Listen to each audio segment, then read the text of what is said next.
Holy Week in Vigan is one of the big tourist seasons.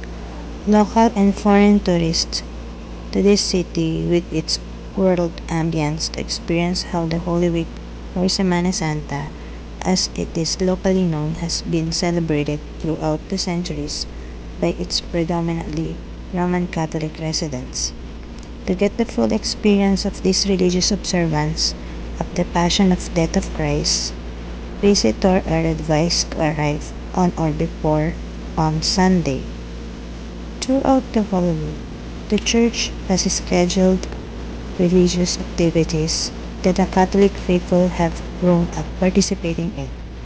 However, official holidays usually start on Holy Wednesday or Maundy Thursday, so those who stay for the whole of Holy Week, we can use this time to not only observe the religious activities but also visit the historical sites and recreational places of Vigan, while there are still not too many people.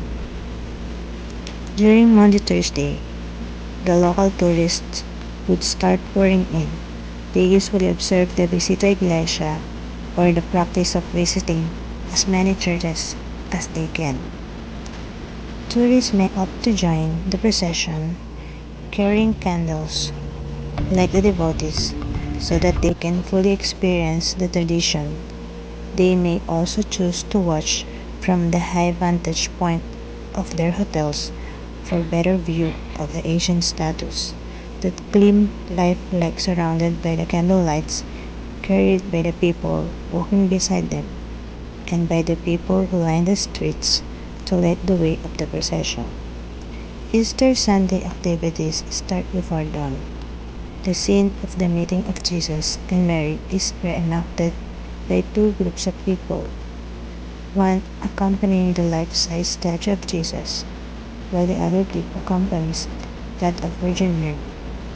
The groups leave the church separately and take different routes, but eventually meeting at a point before again entering the church for the celebration of Mass. Like the other Holy Week activities, this one is both solemn and beautiful in Vigan.